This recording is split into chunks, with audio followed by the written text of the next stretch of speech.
Hey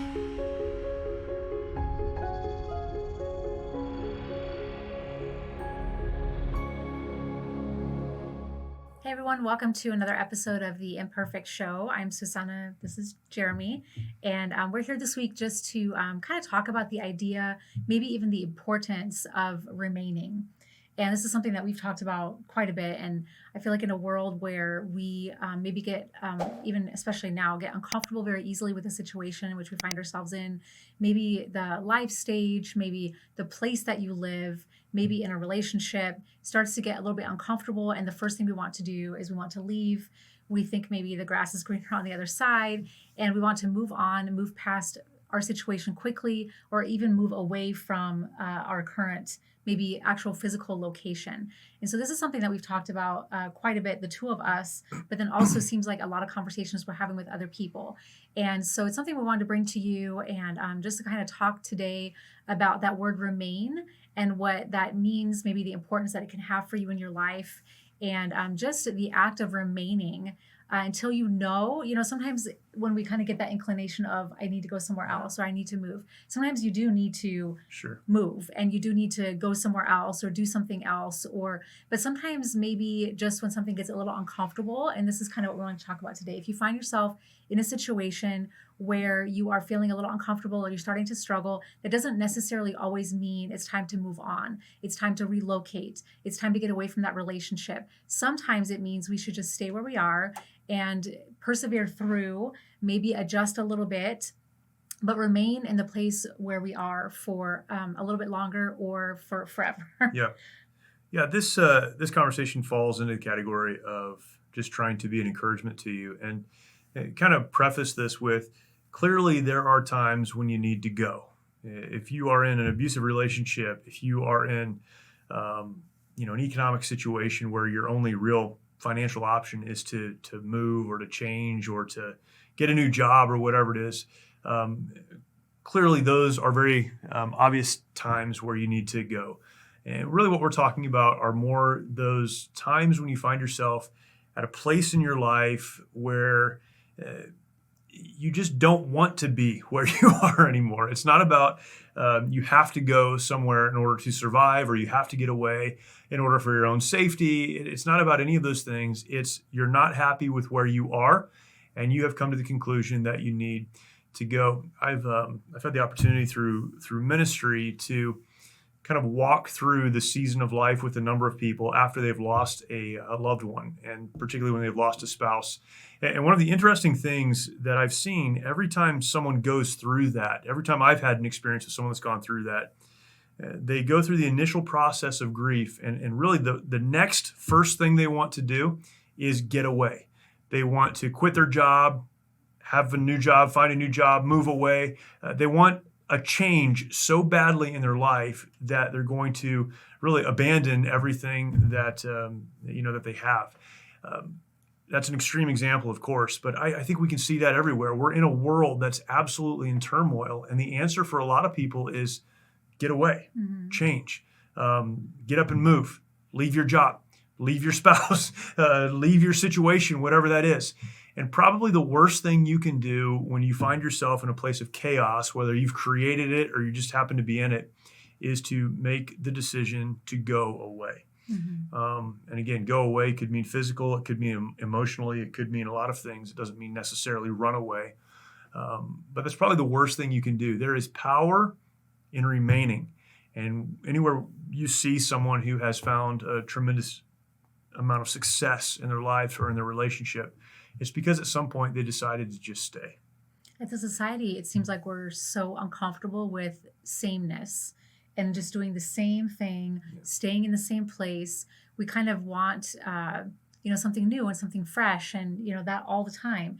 And we just get really uncomfortable with, I think, remaining where we are and remaining in the place where we're supposed to be, in the relationship that we're supposed to be in, and just having that consistency in life to where, it doesn't matter what other people are doing. It doesn't matter what's going on around me. It doesn't matter. I'm going to stay in this place, or I'm going to stay in this relationship. I'm just going to stay the course, and I'm going to continue to move forward in this way where I am, and just stay in that place. Yeah. And I think there are a couple of things you can do. And I like to think in processes or in steps. And I think there are a couple of things you can do. If you find yourself in a place where you feel like I've got to go, we live in California, and it seems like every single day someone's saying, I've got to go. I've got to get out of this place. I hate this place. It's terrible. And I get it. We are not governed by the best people in the world. I understand. But there are a lot of good things about California as well. One thing I know, though, is if the people you are around start to say something, we begin to allow what they're saying to seep into our minds and into our will and begin to make decisions that weren't ours to start with. So I think the first thing you can do when you feel like you're in that time of, I've got to go, is step back, look at yourself, look at your situation, and stop comparing yourself, what you're doing, what you will do, with what other people are doing. We've talked about this several times in several different videos. Comparison is the worst thing you can do in just about every situation. The Apostle Paul in the Bible told the believers who he was speaking to follow him as he followed Christ. If you're comparing yourself to Christ or to someone who is pursuing Christ, that's probably okay. But most of us are pursuing a different path for ourselves, trying to get out of our own situation. And we always feel better when we drag someone else along with us. This is principally, I think we've talked about this before. I know I talked about this in other places. If you're struggling in your marriage, don't get advice from your divorced friends, because that's what we're doing. We're looking at their situation. They're giving us advice. They're dragging us into what they've done. We're comparing ourselves and making decisions really that have been handed to us. Stop comparing yourself. I've also heard the phrase, comparison is the thief of joy. Wow, and good. I think that's so true, because when we look at what other people are doing, and I mean, you mentioned us living in California, and we could allow, all the things, the bad things that people are saying about California, the bad things that the rest of the country is saying about California. And we could allow all of those things, and a lot of people have allowed all of those things to bring them to the point where they're like, well, all these things, maybe I haven't thought about this, or I haven't thought about this that's so bad, and I haven't thought about, all this, and maybe that means that I'm supposed to leave. And some people have made that decision, and some people have decided to stay, but some people that have made that decision to leave have influenced others. And just by comparing your situation to someone else's, that really can rob you of a lot of the joy that you can have in your life of staying in the place where you are. And there's so much joy and so much freedom that can be found in just knowing, okay, they're choosing to do this. I'm not going to compare their situation to mine. I'm not going to compare, maybe their life, what they need to do for them with mine. And there can be so much joy and freedom found in just remaining. Right. So stop comparing yourself to other people. I think that really, if we just did that, that would fix a lot of this for us. We become discontent when we get on social media and we see the pictures of other people's place and, whatever. It's very unhealthy. It's the thief of joy. Yeah. And it can also be, carried on. We're using, like moving physically as an example, but it can be, when you think about relationships and when you think about kids and when you think about life in general and things that people are doing, just comparing your situation to someone else's is just not healthy. And it can rob the joy of relationships and just where you are in your life. And it can really cause you to not find joy in where you are in your life right now, in your relationships, in your situation, and all of that. Yeah. So stop comparing yourselves to others. I think, another thing that you can do that's helpful is to just ask yourself, how did we end up here? That's a really important question. It seems simple. But at some point in your life, if you're an adult, you made a decision to be where you are. Maybe you're a young adult, you made a decision to go to the college that you're now thinking about leaving. You are in a relationship. You made a decision to get into that relationship that you're now looking beyond or thinking about leaving. And this can apply to every area of life. You're in a church. Why did you decide to go to that church? Why did you decide to go to that school? Why did you decide to get involved with that person? Why did you decide to move to that place? Whatever the question is, or whatever the case is, ask the question, why? How did we end up here?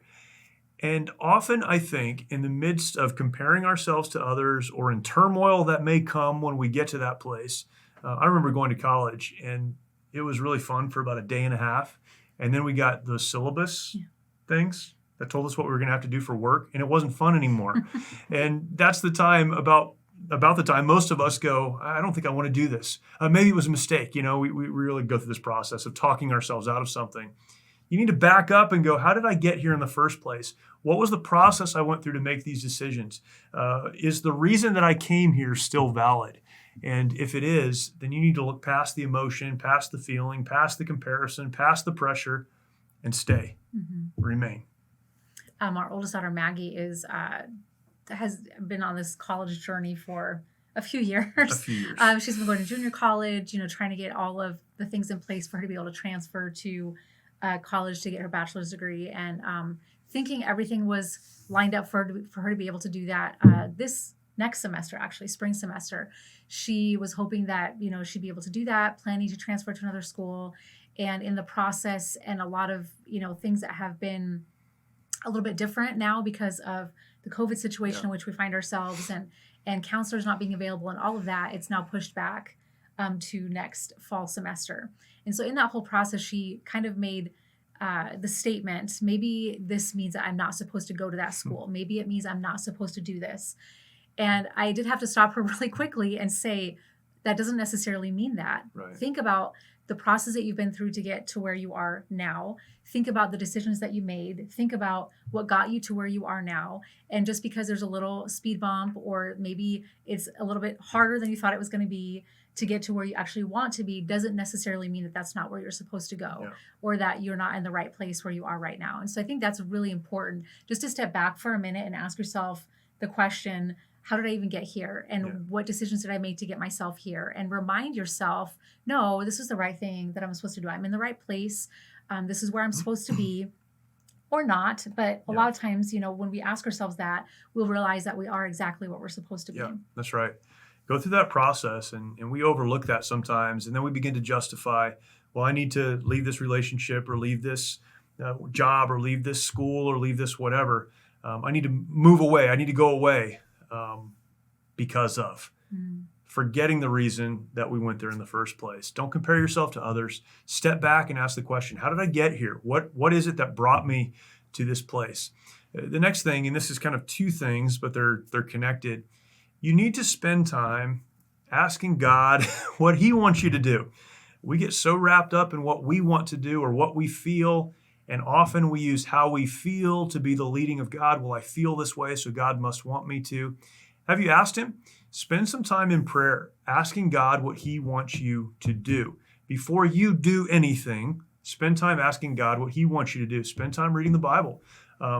In counseling, sometimes people will come to me and I'll ask them this question very early on. Have you prayed about what we're talking about? Are you reading your Bible every day? Those seem like very simple things. People say, well, no, that's not what I'm talking about right now. I've got this issue. You have this issue probably because you're not doing those things. Ask God what he wants you to do. Spend time reading the Bible. We're told in Psalm 119, 105 that the Word of God, the Bible, is a light to our path. It shows the way that we're going. It helps us to understand what God wants us to do. And it's as we read it, as we understand it, as we pray and ask God for direction, that he shows us what he wants us to do. Now, there are many other things that go along with that. Obviously, going along with that is you should want God's will more than you want your will. So don't go to God trying to convince him that you need to leave, whatever the situation is. I have had people tell me that it is God's will for them to leave their spouse. And not because there was sin involved, not because of something like that, but they didn't want to be in that relationship anymore. And they've convinced themselves that God wanted them to do that. The Bible helps us to understand that's not God's will for them. and again, it's a much larger conversation, but go to God and ask God what he wants you to do. The other part of that is understand that God has you exactly where he wants you to be for his purpose. There's the story of Esther in the Old Testament. Queen Esther, if you're not familiar with that story, it's a crazy story. Book of Esther, read it. She was put in place by God to protect the Jews that were living in the kingdom that she was a part of, and she thought that she might lose her life if she stood up for them or spoke up for them. But there's a phrase in the passage that talks about that. Her uncle told her, maybe it was for such a time as this that you were put here, for such a time as this. It's not the good times or the easy times often that God uses us. It's the difficult ones, the ones that we want to escape.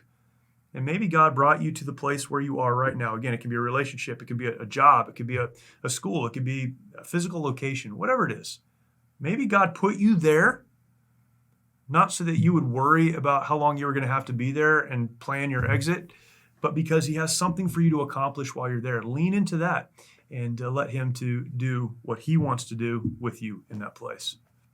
Yeah, the verse that you mentioned where when you said that, the Bible talks about it being a lamp unto our feet and a way to show us what we're supposed to do. There's another verse in Proverbs chapter 3 that says, trust in the Lord with all your heart and lean not on your own understanding. And that kind of comes to mind when you're talking about, sometimes we get in our emotions and we tell ourselves because things are hard or uncomfortable, or we allow our emotions to drive what we're doing rather than trusting God, and rather than going to him, rather than being in the word and reading what he tells us that we should do and how to live. And we start to lean on our own understanding rather than trusting God and what he says in his word, and trusting that he knows what's best for us rather than us knowing what's best for us. And so I love that verse when it says, trust in the Lord with all your heart and lean not on your own understanding. Don't lean on yourself. Don't trust in what you understand and what you know and your emotions and all of that. The Bible also says, in a verse talks about the heart being wicked and deceitful. Yeah. And we're so easily deceived by our emotions and the way that we feel, and allowing that to drive us rather than God's word and what is sure and what is true and what's right, and trusting in that rather than ourselves. I think is really important when we're in a place like that where we're kind of feeling unsettled. Yeah, I wonder how many people who are doing good things, probably in good places, have really missed what God wanted them to do. So they're doing what they want to do, and maybe it's even comfortable for them, but they've missed what God wanted them to do, what God put them on this planet to accomplish, because they stepped away when they should have leaned in. And we have to be very careful about that. Don't compare yourself to others. Ask the question, how did we get here in the first place? Why am I here? Ask God what he wants you to do. Be more concerned about what he wants you to do than what you want to do, and understand that he's put you exactly where you are to accomplish exactly what he wants to accomplish. Those are all very important things. And I would say finally, and there's probably more that we could talk about, but finally, there must be, for a Christian, there must be a spiritual reason for you to do whatever it is you're doing. We believe that, I think I speak for both of us, that God is certainly not interested in us living in poverty or struggling or just trying to get by. I don't think that's the life God necessarily wants us to live. Mm-hmm. For some people, they live that life. They're doing what God wants them to do, and that's what he wants. I think God is not, pro or anti wealth and things and comfort. He tells us he'll give us peace and joy, and I think all of those things do come from him, and I'm thankful that they do. There can be a physical, earthly component to the decision-making process. If I do this, I'll be able to take care of myself and my family better. If I do that, then this physical thing, this non-spiritual thing will happen or will come about. If I sit out of school for a year, then I can make this happen. I'm struggling in school to pay my bills, and so I need to get out, whatever. I get that there's a physical component to everything that we do. I completely understand that. I think we would acknowledge that. We've made decisions because sometimes you have to. But there must be, because the Bible tells us in Ephesians 6, we wrestle not against flesh and blood, but against principalities and powers and spiritual rulers of darkness. We are living as Christians on a physical plane, but we are fighting a spiritual battle. And what we're involved in, what we're engaged in, is inherently spiritual. And if whatever it is you're thinking about doing does not have a spiritual upside, it will spiritually put you in a place to do spiritually what God wants you to do. There's a spiritual move involved, then, I would caution you that you're probably not thinking all the way through what you want to do. Again, I've been in ministry for a long time and have folks who will be a part of a good church, good local church. And they're flourishing in that church. They're thankful for that church. They're excited to be in the church. They want their kids to grow up in the church. Their kids accept Christ in that church. And they'll come to you and say, we're going to move. Our family's going to move. We're going to leave this church. We're going to go to whatever place because I can get, $10,000 more a year if I change jobs or move locations. I can get a bigger house if I go to that place instead of staying here. And none of those things are bad in and of themselves, but to trade the physical for the spiritual is extremely dangerous. I think that even puts it mildly. And the number of people who have made a trade like that and who have considered the spiritual after the physical and ended up in a bad place is it's a pretty long list. Yeah. It's hard to talk about because, we do live here in this world, and Yeah. so much of, what we need and what we do is based on physical things, Right. finances and comfortable living and all those things, a car to drive, and having your kids in a safe place and all of that. So much of what we do and what we need to do is based Yeah. on the physical. But it's so easy to get caught up in all of that. And it's easy to get caught up in, I could make more money over here. I could do this over here. And it's hard to talk about because you have to take care of your family, like what you said, and you have to be in a place where you can actually do the things that God has set you here to do. But so I like that you said trading the physical for the spiritual. If you're doing that, that is a really, really dangerous place to be. And if you're making a move to a new location physically without first having looked at a church home or a place where your family is going to be able to thrive and grow spiritually, is really, really dangerous. And so I like that idea of trading the physical for the spiritual. And we just know so many people that have done this and not have ended up in a better place. Maybe physically, yes, a bigger house, a nicer location, more money, maybe a better car to drive, better opportunities for your kids maybe. But what they've traded for that is far more. I guess when you look at the long-term ramifications for your family, and when you even look at the eternal things. Yeah.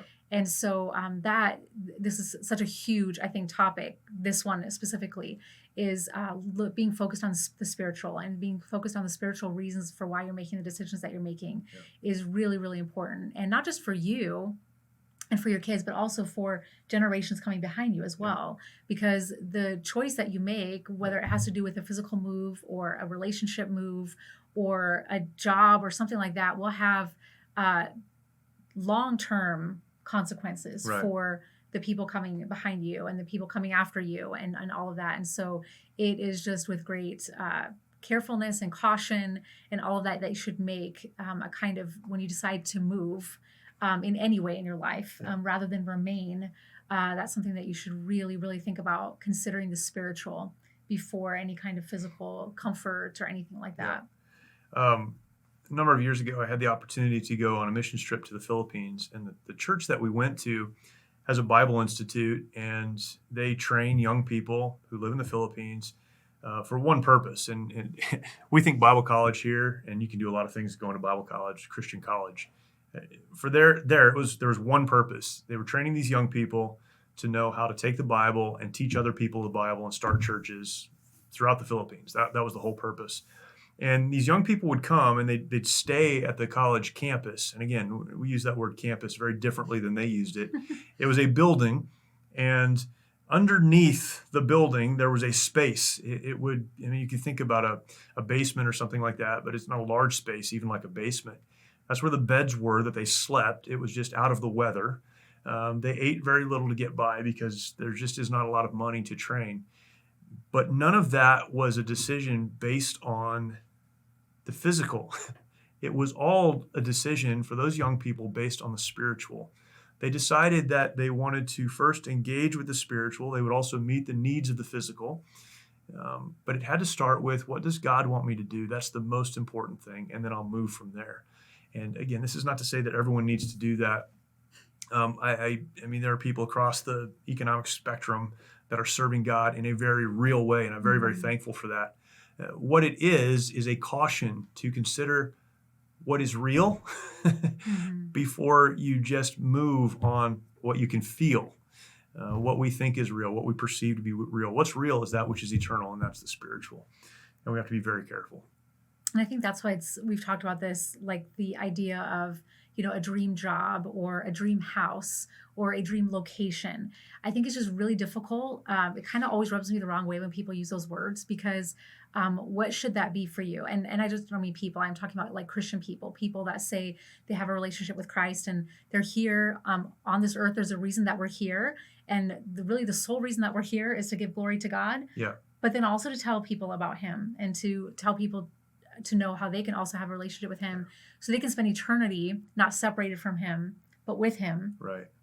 And that's why we're here. And so when we talk about, this maybe dream job that would lead us to have this type of salary, or this dream house that if we're working towards that, and that's like our goal and that's what we want out of life, then I would say that our priorities are not in the right place, Right. and that we're not fulfilling the reason that God has us here on earth. And like you said, not everyone has to, live at, No, the God brings bottom those of things to people. of a church, Sure. Yeah. but for some people, that's what he has for them to do. And that example really puts it into perspective, I think, or should put it into perspective for us. Yeah. That the things that we're pursuing in life should not be about what our dreams are here on earth, Sure. but those dreams should be wrapped up in eternal and what is going to last forever. Right. Yeah. What's going to last forever? What are you investing in that will last forever? There's so much more we could say on this, but we won't belabor the point. But be very, very careful. All of us feel the urge to move. We'll use move. Again, not necessarily physically from one house to another. Or it can be from one relationship to another, from one workplace to another, from one whatever situation to another situation. I think when the pressure comes, and there's pressure in every situation, even good ones, when the pressure comes, our normal response, our natural response is to push back and look for an exit. But we need to be very careful in how we process that. Stop comparing your situation, your life, what you're going through with someone else. Stop it. Their life is one that they will have to answer to God for. Yours is one that you will have to answer to God for. Stop comparing, and stop trying to drag people along with you if you decide to do something.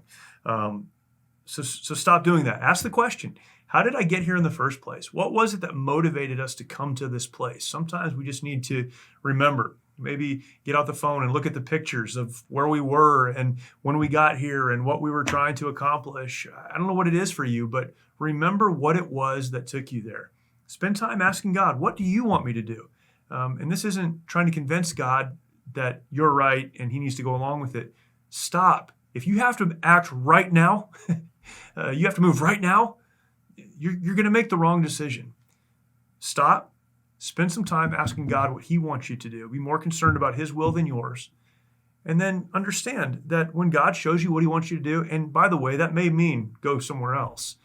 When God shows you what he wants you to do, then that place is exactly where he wants you to be to do exactly what he wants you to do. Be more concerned about what God wants than what you want. And lead with the spiritual and let the physical, let the other stuff come after that. And you'll end up in the right place. We've been in different situations. We've moved from different places, different jobs, different situations. None of this is to say that God will never move you, or that that it's wrong somehow. That's inherently wrong. That's not what any of this is about. It is to encourage those of you who have decided to stay when it seems like everyone else is leaving. And that can be the situation, man. You just feel like everybody's running away. We've had this conversation so many times recently. Mm-hmm. Not just leaving, the physical location, but leaving this situation or that situation, mm-hmm. or this thing or that thing. Just people going. And you can feel like maybe I'm missing something. So let's encourage you. Stay, remain. Let God use you where you are. And when you feel the urge to move, and God uses that sometimes, uses circumstances, go through a process of asking God, exactly what is it that you want me to do? I want to be deliberate because I know that your plan for my life is better than anything I could possibly imagine. I love that word, remain, because I feel like there's so much power and so much freedom in that too. I would just say, ask yourself, that question, yeah. Is this what I, am I supposed to remain? And I feel like there's so much just freedom and power in that. And I love that word. Yeah, it's great. I hope that's an encouragement to you. Again, we live in an ever-changing world, mm-hmm. and that's fine. There's certainly nothing wrong with that. But we don't want to get caught up in just changing for the sake of change. let's make sure that we're living deliberately and doing what we're supposed to do. That'd be good. Yep. All right. Well, thank you. And again, if you're watching this, thank you for watching it. If you can subscribe, that'd be great on the YouTube channel. Hit the notification bell. That lets you know when more content comes online. And we do this show, but there's a lot of content that comes onto the Mighty Oaks Show page, or the Mighty Oaks page, including the Mighty Oaks Show. If you're listening to it somewhere else, jump over to the Mighty Oaks Foundation YouTube channel and check us out there. Would love to connect with you. Thank you, and we'll talk to you next time.